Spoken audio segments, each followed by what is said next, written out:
नमस्कार साथियों, स्वागत है आप सभी का आपके चैनल अमर इंस्पायर्ड में। साथियों, Uttar Pradesh junior high school यानी कि पूर्व माध्यमिक शिक्षक संघ के द्वारा उत्तर प्रदेश के अंदर जो विद्यालय मर्ज कर किए जा रहे हैं, मर्ज का तात्पर्य यहाँ पर बंद करने से ही है, उसके विरोध में अपनी जो है नाराजगी व्यक्त की गई है। इसके लिए माननीय बेसिक शिक्षा मंत्री जी को उत्तर प्रदेश सरकार के लखनऊ में जो इनका कार्यालय है, उनको जो है अपना जो ज्ञापन, अपना लेटर, अपना जो ये वक्तव्य है जो जिसमें उन्होंने नाराज़गी व्यक्त की है।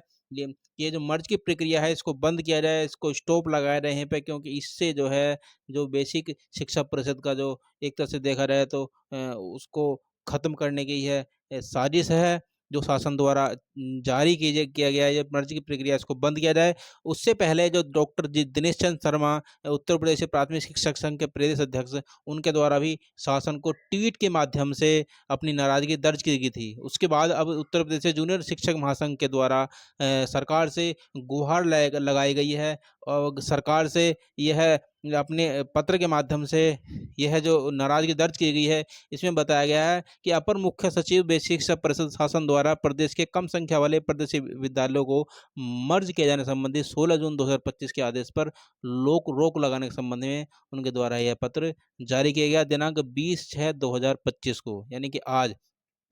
उनके द्वारा कहा गया कि आपसे विनम्र अनुरोध के साथ अवगत कराना है कि बिना सोचे समझे कानून का उल्लंघन करते हुए 16 जून 2025 को एक शासन आदेश निर्गत किया गया है, जिसमें कहा गया है कि जो कम छात्र संख्या वाले परिषदीय विद्यालय, उनको पास के बड़े विद्यालयों में पेयर कर दिया जाए। और बड़ी चतुराई से भ्रमित करने के लिए मर्जर को पेयर जैसी नई शब्दावली का नाम दिया गया है।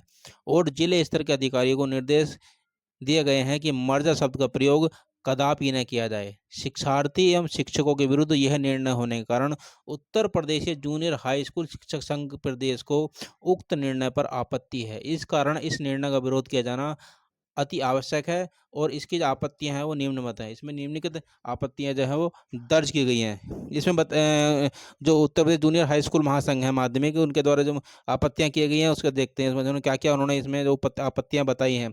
उनके द्वारा बताया गया कि 16 जून 2025 को जारी मर्जर आदेश में कहीं भी न्यूनतम अथवा अधिकतम संख्या का निर्धारण नहीं किया गया है। इसमें यानी कि सबसे मुख्य बात निकल कर आ रही है कि न्यूनतम संख्या का कहीं भी निर्धारण नहीं किया है। किसी भी विषय के द्वारा 20 छात्र संख्या के आधार पर जो विद्यालयों को मर्ज किया जा रहा है, और किसी बीएससी किसी द्वारा जो है वह 50 संख्या को आधार बनाते हुए विद्यालयों को मर्ज करने की कार्रवाई की जा रही है। नंबर दूसरा पॉइंट जो है इन्होंने इसमें आपत्ति दर्ज की गई है कि प्रदेश के अलग-अलग जनपद अपने हिसाब से मर्जर हेतु संख्या निर्धारण कर रहे हैं। कोई जनपद 10 छात्रों, कोई 20, कोई 50 की संख्या का निर्धारण कर रहा है। एक प्रदेश में अलग-अलग व्यवस्था के कारण विभाग के इस निर्णय पर शिक्षकों को बहुत ही संदेह है।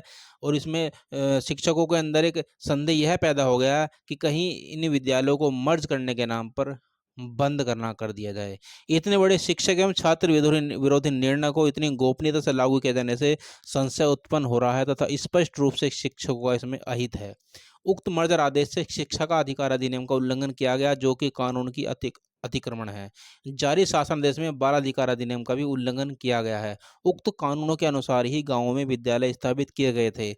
मर्जर की व्यवस्था लागू होने से प्रदेश के लगभग 1,35,000 सहायक शिक्षकों के पद तथा 27,000 प्रधानाध्यापकों के पद एक साथ समाप्त हो जाएंगे। यह बहुत बड़ी बात निकल के आ रही है। यदि मर्जर का ये जो प्रक्रिया सरकार जो करने जा रही है यह हो गई, तो लगभग 1,35,000 सहायक शिक्षकों के जो पद हैं और 27,000 प्रधानाध्यापकों के पद जो है वो एक साथ समाप्त हो जाएंगे। ऐसे काले आदेश को संगठन किसी भी स्थिति में स्वीकार नहीं करेगा। यह जो लेटर मुख्य जो निकल के आ रहा है, इसमें 7 बातें निकल के आ रही हैं जिनमें आपत्ति दर्ज की गई है साथियों। इसके अलावा देखते हैं हम इनका जो आगे क्या जिसमें दर्ज की गई आपत्ति, इसमें इन्होंने इनके द्वारा बताया गया है कि मर्जर आदेश से प्रदेश के 27,000 परिषद विद्यालय अपना अस्तित्व खो देंगे। 27,000 प्राथमिक विद्यालय हैं, वे अपना अस्तित्व खो देंगे। और आरटी एक्ट की जो धारा है भाग 3(4) में स्पष्ट लिखा है कि 1 किलोमीटर की सीमा में विद्यालय होना आवश्यक है। इसे किसी शासन आदेश के माध्यम से अतिक्रमित होना नहीं किया जा सकता। यह अनाधिकार चेष्टा है। यानी कि जो माध्यमिक शिक्षक संघ के द्वारा ये सब आपत्तियां दर्ज की गई हैं और यह वास्तव में सच्चाई है कि यदि यह मर्जर की कार्रवाई ये जो सरकार द्वारा की जा रही है, यदि यह पूर्ण रूप से सफल हो गई सरकार ऐसा करने में, तो आने वाले समय में उत्तर प्रदेश बेसिक शिक्षा परिषदीय विद्यालयों पर क्या इसका असर पड़ेगा, यह आप भविष्य की गर्त में है ये। लेकिन आप यह अंदाज़ा लगा सकते हैं कि जो बेसिक शिक्षा है उत्तर प्रदेश की, यदि ऐसा हो गया मर्जर वाली प्रक्रिया के, तो ये जो बेसिक की दशा है वह क्या हो जाएगी। और जो बेचारे जो गरीब असहाय जो पिछड़े वर्ग के जो बच्चे हैं, उनकी शिक्षा व्यवस्था का क्या होगा, क्योंकि वे अपने विद्यालय में, जो उनके गांव में ही विद्यालय है, उनके अभिभावकों को जागरूक करके विद्यालय के लिए को जागरूक करने के बाद उनको बुलाया जाता है। वह अपने जब गांव के विद्यालय में ही सही तरह से उनकी उपस्थिति नहीं हो पाती है, तो वह गांव से दूसरे विद्यालय में दूर जो 2-3 किलोमीटर जाकर के विद्यालय होगा, और जो छोटे बच्चे हैं, जो केवल जिनकी उम्र 6, 7 साल, 8 साल, 9 साल की उम्र है, तो वह गाँव से दूर कैसे जा पाएँगे? यह बड़े ही आने वाले समय में बड़ी समस्या पैदा होने वाली है साथियों। तो साथियों, यह जो विरोध दर्ज किया गया है, केवल उत्तर प्रदेशीय जूनियर हाई स्कूल महासंघ के द्वारा नहीं, यह धीरे-धीरे जितने भी संघ हैं, सभी के द्वारा विरोध जो दर्ज किया जा रहा है, और यह लाज़मी भी है, यह सही भी है, क्योंकि जब बिल्कुल जो गर्दन पर जब आ गई हो कोई बात, तो उसका विरोध करना भी बहुत ज़रूरी होता है। तो साथियों, यह था जो विभिन्न संगठनों के माध्यम से जो विरोध दर्ज किया जा रहा है इस मर्ज के विरोध में। साथियों, ऐसी ही मेरी वीडियो को देखते रहिएगा। जो भी लेटेस्ट अपडेट्स वैसे शिक्षा विभाग से संबंधित या शिक्षा विभाग से किसी प्रकार की जो भी न्यूज़ आती है, हम अपने चैनल के माध्यम से वो बताते रहते हैं। तो चैनल को मेरे को सब्सक्राइब कर लीजिएगा और वीडियो को लाइक कर दीजिएगा और कमेंट करके अपनी राय ज़रूर बताइएगा। साथियों, मिलते हैं अगली वीडियो में, तब तक के लिए आपका सादर नमस्कार।